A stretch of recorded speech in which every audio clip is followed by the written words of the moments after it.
하나님의 말씀은 로마서 12장 3절 말씀입니다. 내게 주신 은혜로 말미암아 너 중 각 사람에게 말하노니 마땅히 생각할 그 이상의 생각을 품지 말고 오직 하나님께서 각 사람에게 나눠주신 믿음의 분량대로 지혜롭게 생각하라. 아멘. 할렐루야. 서로에게 평강의 복을 기원하는 마음으로 샬롬, 서로를 축복하시고 인사 나누시기 바랍니다. 샬롬. 샬롬. 오늘도 주일 예배 잘 나오셨습니다. 우리가 이 어두운 가운데서 예배를 드리게 된 이유는 우리 버먼트 에비뉴하고 델러모 블루바드 사이에 자동차가 전봇대를 들이받아서 큰 사고가 나서 그 전기 수리를 하던 차에 고압 전류가 흐르기 때문에 그 전류를 내려버려서 이 지역 일대가 다 지금 블랙아웃이 되었습니다.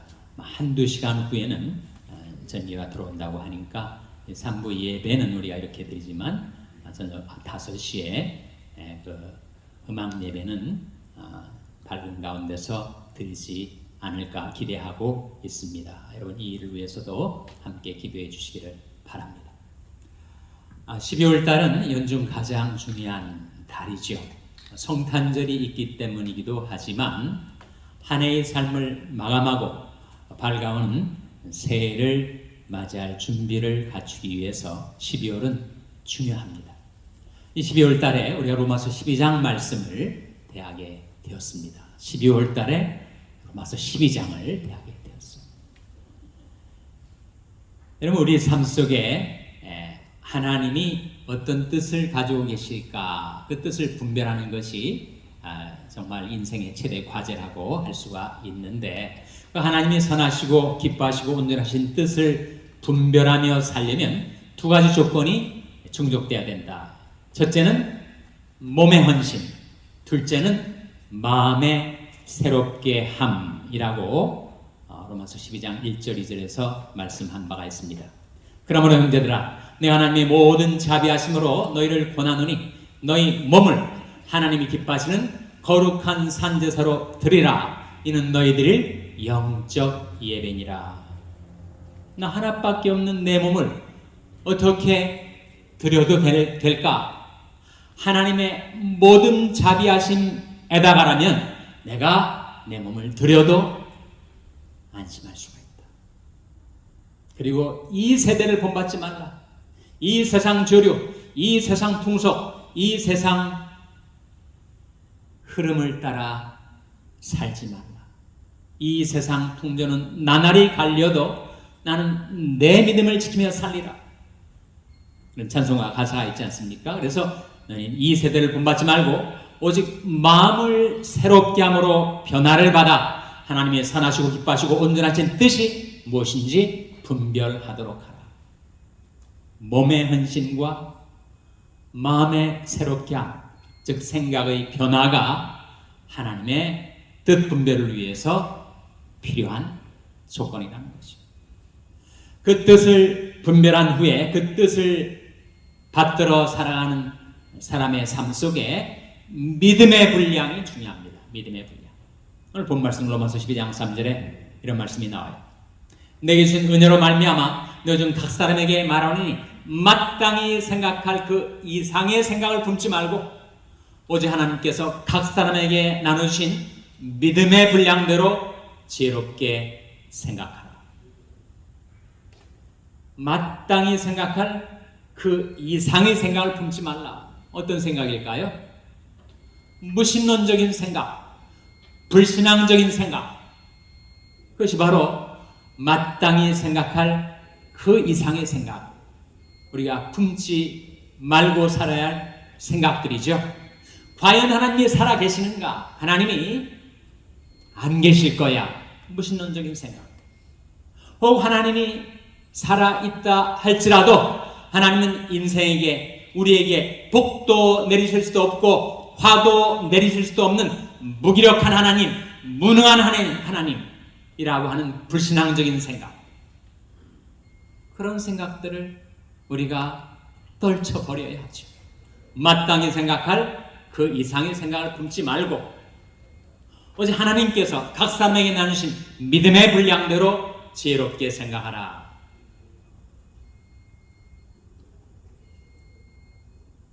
고린도서 10장 5절에 그런 말씀이 나옵니다. 모든 이론을 파하며 하나님을 대적하여 높아진 생각을 타파하고 모든 생각을 사로잡아 그리스도에게 복종케 하라. 무신론적인 생각, 불신앙적인 생각 타파하고 모든 생각을 사로잡아 그리스도에게 복종케 하라. 그리고 자기 자신을 과대평가하지 마라. 과대평가가 지나쳐서 과대망상에 빠진 사람들도 많습니다. 마땅히 자기 자신에 대해서 생각할 그 이상으로 자기를 생각하며 살지 말라.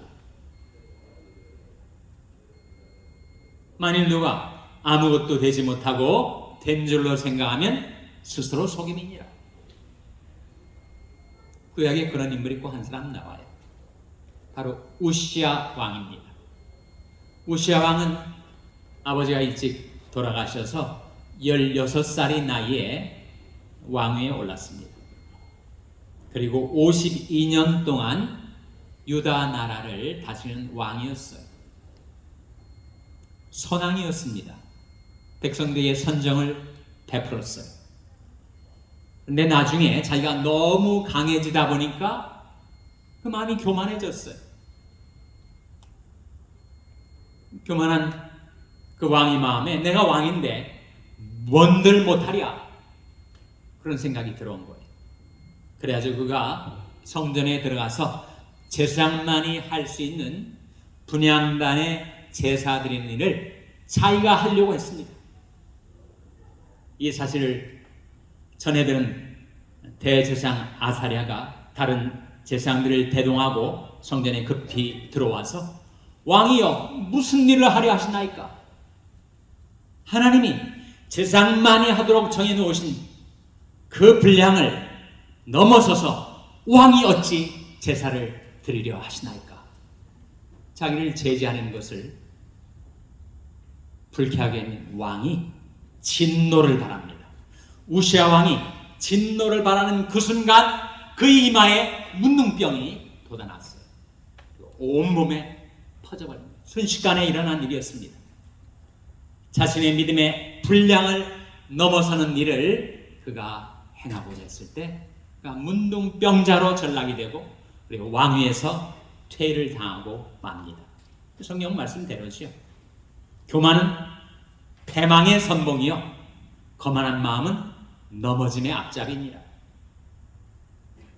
우시야 왕 사건이 우리에게 타산지석이 되는 것입니다. 믿음의 분량이 있어요. 사람마다 주어진 믿음의 분량이 있습니다. 왕의 분량이 있고 제사장의 분량이 따로 있습니다. 역사적으로 말하면 수르바벨 총독의 분량이 있고 예수와 제사장의 분량이 따로 있는 거예요. 더 세월이 흘러서 느헤미야 총독의 분량이 있고 에스라 제사장의 분량이 또 따로 있는 것입니다. 정치인의 분량이 있고 종교인의 분량이 있어요. 아버지의 분량이 있고 어머니의 분량이 있습니다. 부모의 분량이 있고 자식의 분량이 있습니다. 목사의 분량이 있고 장로의 분량이 있어요. 안수집사의 분량이 있고 권사의 분량이 있습니다. 마땅히 생각할 그 이상의 생각을 품지 말고 오직 하나님께서 각 사람에게 나누신 믿음의 분량대로 지혜롭게 생각하라. 자기의 믿음의 분량을 아는 것, 자기 인생의 분량을 아는 것, 자기 자신을 아는 것. 소크라테스가 너 자신을 알라 그러지 않았어요?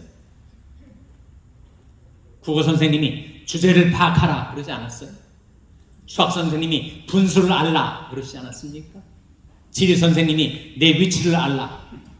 참 파악하기가 어려워요. 주제를 파악하지 못하고 분수를 넘어서는 일을 하고 그리고 자기의 위치를 깨달아서 살아가는 사람이 그리 많지 않습니다.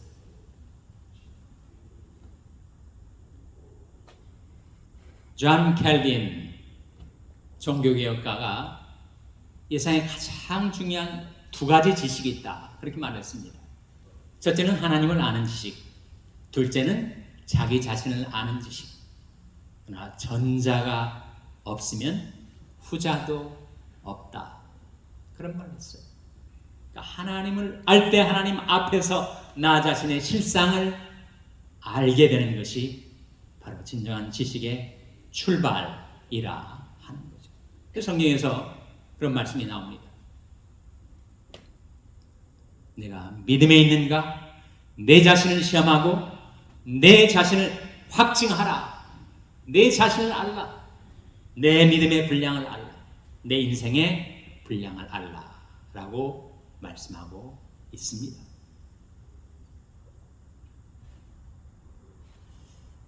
성경은 인간의 연약함, 우리 존재의 취약함을 세 가지 비유로 말씀해요. 하나는 질그릇입니다. 우리가 이 보배를 질그릇에 가졌으니 사람은 질그릇과 같아요. 아무리 강건한 사람도 그보다 더 센 것과 부딪히면 깨어져 부서져 내립니다. 질그릇이니까. 또한 인간은 풀과 같습니다. 모든 육체는 풀이라. 청년시대라는 건강을 자랑하던 사람이 중년, 장년, 노년이 되면 여기저기 고장이 나고 병이 들고 고통을 당합니다. 그렇게 푸르던 풀이 한낮에 뜨거운 태양빛을 받아서 누렇게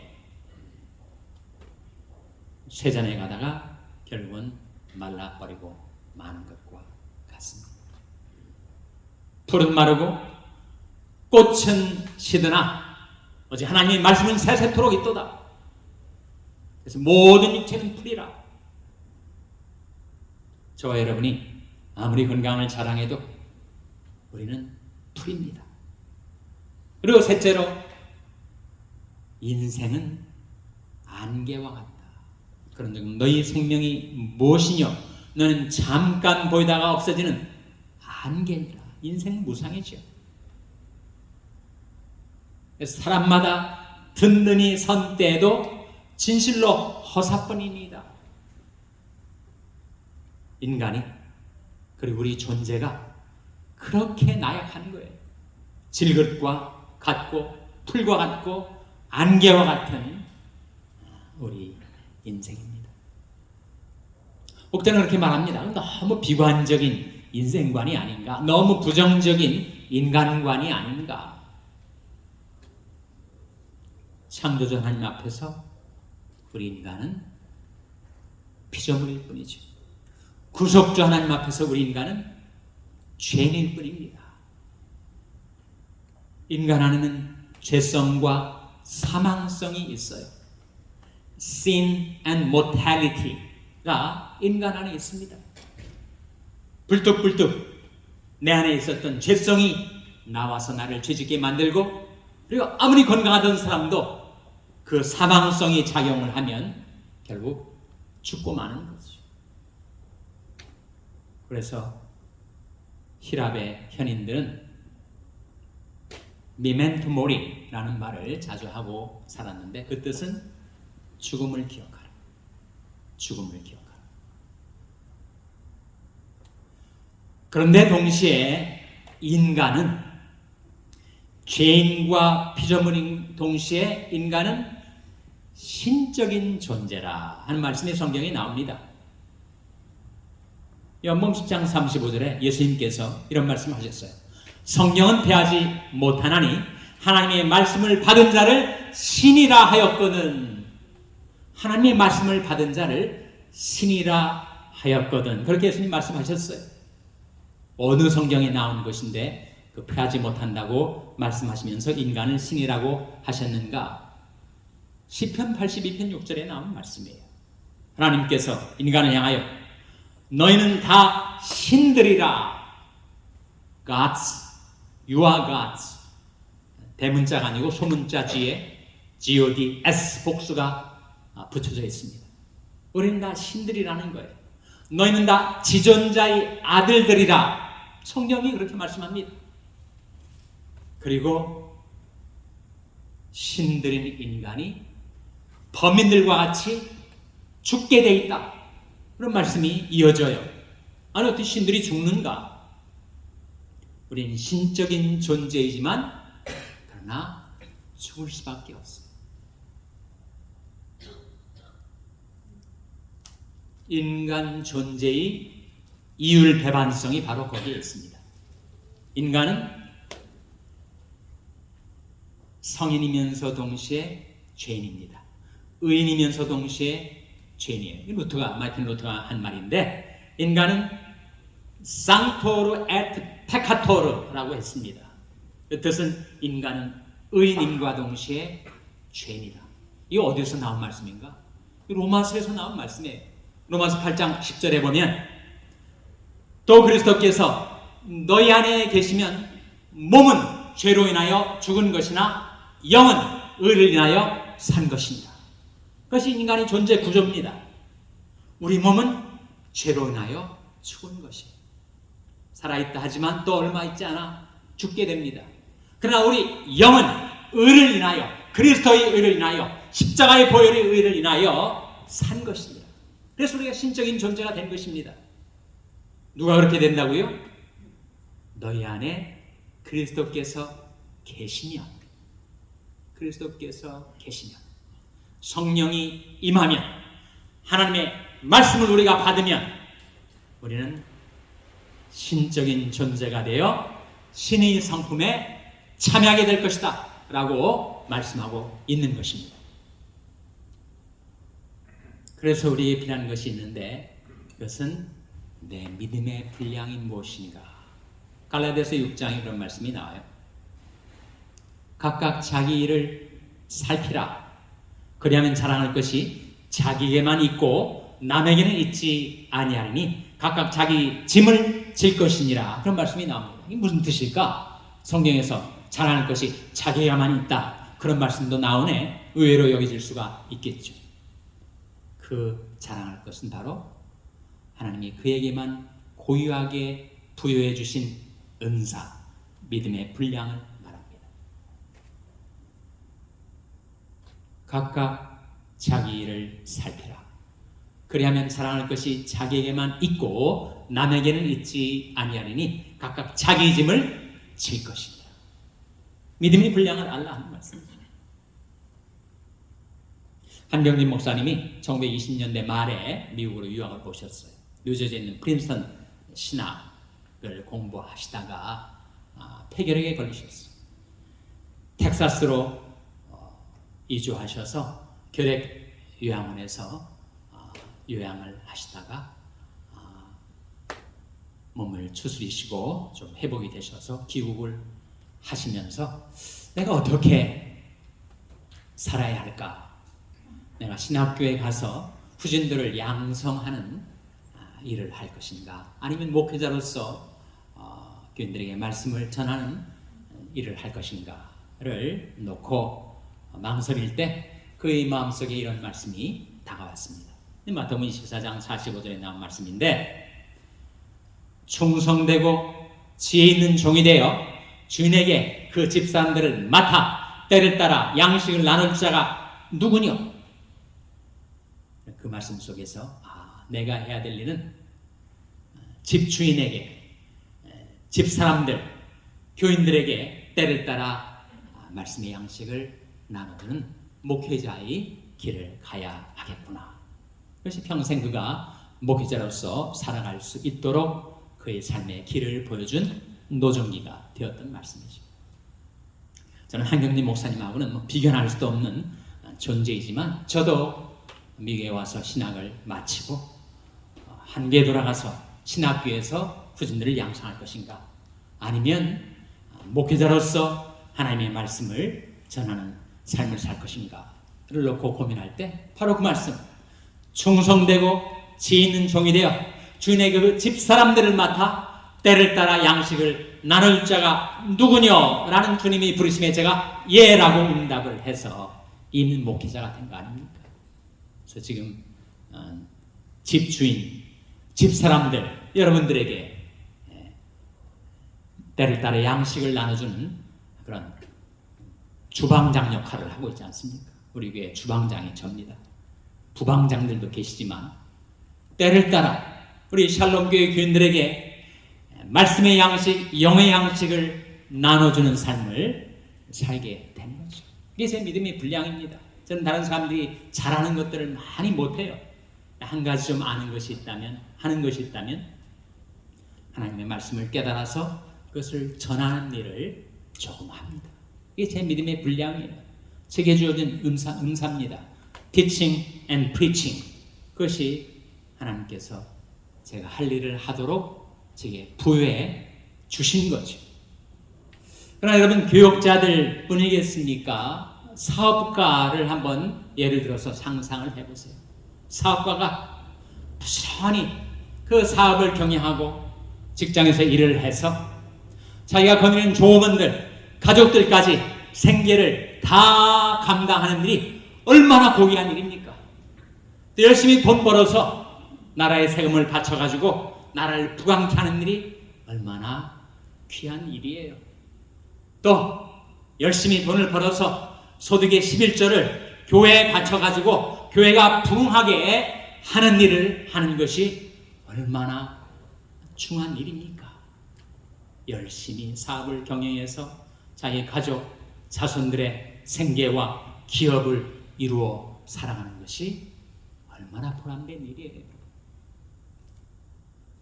내가 내 자신과 가르침을 삼가 이 일을 계속하라. 이것을 행함으로 너 자신과 내게 듣는 자를 구원하라. 교육자들에게는 열심히 말씀을 가르쳐서 자신도 구원받고 그리고 자기 가르침을 듣는 자들도 구원하게 되는 것. 사업가라면 열심히 사업을 해서 자기 자신도 구원받고 그리고 자기에게 도움을 받는 자들도 구원받게 해주는 것. 뭐가 더 중요한 거예요? 뭐가 더 귀한 것입니까? 둘 다 귀중한 것이죠. 각자가 하나님께 받은 믿음의 분량 그리고 하나님께 받은 은사를 따라서 주님을 섬기는 것입니다. 무슨 일을 하든지 마음을 다하여 죽게 하듯 하고 사람들에게 하듯 하지 말라. 이는 유업의 상을 죽게 받을 줄 알미니 너희는 주 그리스도를 섬기느니라. 우리가 어느 분야에서든지 자신의 믿음의 분량을 따라서 자신의 은사를 따라서 주님을 섬기다 보면 우리가 장차 주님께로부터 유업의 상을 받게 된다는 말씀인데 그 유업의 상이 어떤 상일까? 유업의 상의 내용이 뭐예요? 그것이 바로 예수님의 그 유명한 달란트 비유 가운데 나오지 않습니까? 5달란트 받은 사람, 2달란트 받은 사람, 믿음의 분량은 달랐지만 그들에게 주어진 상급과 칭찬은 똑같았습니다. 무엇이었어요? 잘하였도다. 착하고 충성된 종아. 네가 작은 일에 충성하였음에 내가 많은 것으로 내게 맡기리니 내 주인의 즐거움에 참여할지어다.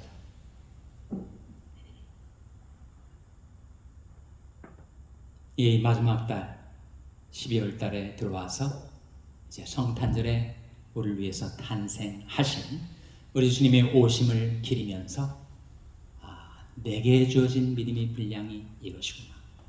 내게 주신 은사가 이것이구나. 내게 하라고 하신 나의 본분이 이것이구나.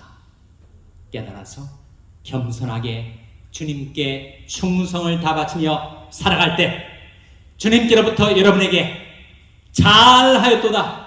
착하고 충성된 종아. 네가 작은 일에 충성하였음에 내가 많은 것으로 내게 맡기리니 내 주인의 즐거움에 참여할지어다 하신 칭찬과 상급이 있게 되시기를 주님의 이름으로 축원합니다. 기도하시겠습니다. 하나님 아버지, 하나님께서 저들에게 주신 믿음의 분량이 무엇인지를 깨닫게 하시고 저들에게 주신 은사와 소명이 무엇인지를 깨닫게 하시고 저들의 할 일과 본분이 무엇인지를 깨닫게 하셔서 오직 그 믿음의 분량 안에서 겸손히 주님께 충성하며 살아갈 때 주님께로부터 큰 칭찬과 상급을 받아드는 저희들 모두가 되게 하여 주시기를 바라옵고 예수님의 이름으로 기도하옵나이다. 아멘. 어린아이신 시절과 지금까지